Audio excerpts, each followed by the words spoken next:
Pinangangambahan ng isang grupo ang posibleng epekto ng pagpayag na makapagmay-ari ang mga sibilyan ng high-powered firearms. Ang mungkahi nila sa gobyerno sa pagtutok ni Chino Gaston. Kung ngayon pa lang may ilang nagdadala, nagkakasa o nanunutok pa ng baril tulad ng mga napapaaway sa kalsada, tanong ng Gunless Society of the Philippines, paano pa kaya pag naramdaman na ang epekto ng pagpayag muling makapagmay-ari ang mga sibilyan ng matataas na kalibre ng baril?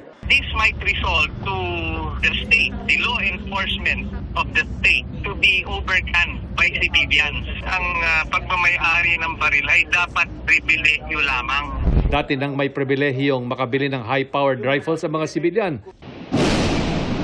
Pero kasunod ng Marawi Siege, pansamantala itong sinuspinde noong 2018. Nitong Marso, inamyendahan ng PNP ang Implementing Rules and Regulation ng Comprehensive Firearms and Ammunition Regulation Act at pinahintulutan ang gun ownership ng hanggang 7.62 caliber rifles. Paborito ang ilang local gun manufacturers. Who would have known that in this day and age they would have been invaded by Russia?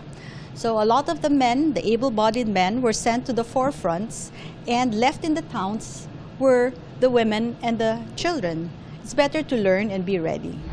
Hindi man kontra sa gun ownership, gusto ng Gunless Society na higpitan ang pagmamay-ari nito.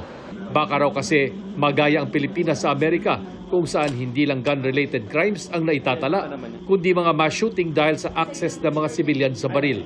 Ayon sa PNP, tinatanggap na sa ngayon ang mga order ng customers para sa 5.56 hanggang 7.62 caliber rifles. Pwede na bumili ang civilian.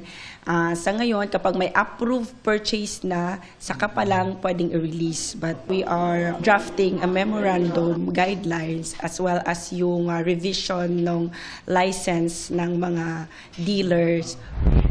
Hanggang isa lang na high-powered rifle ang pwedeng malisensyahan sa kada sibilyan. Bawal din ang mga sniper rifles at armor-piercing na mga bala at military-grade equipment. Para sa GMA Integrated News, Chino Gaston, nakatutok, 24 oras.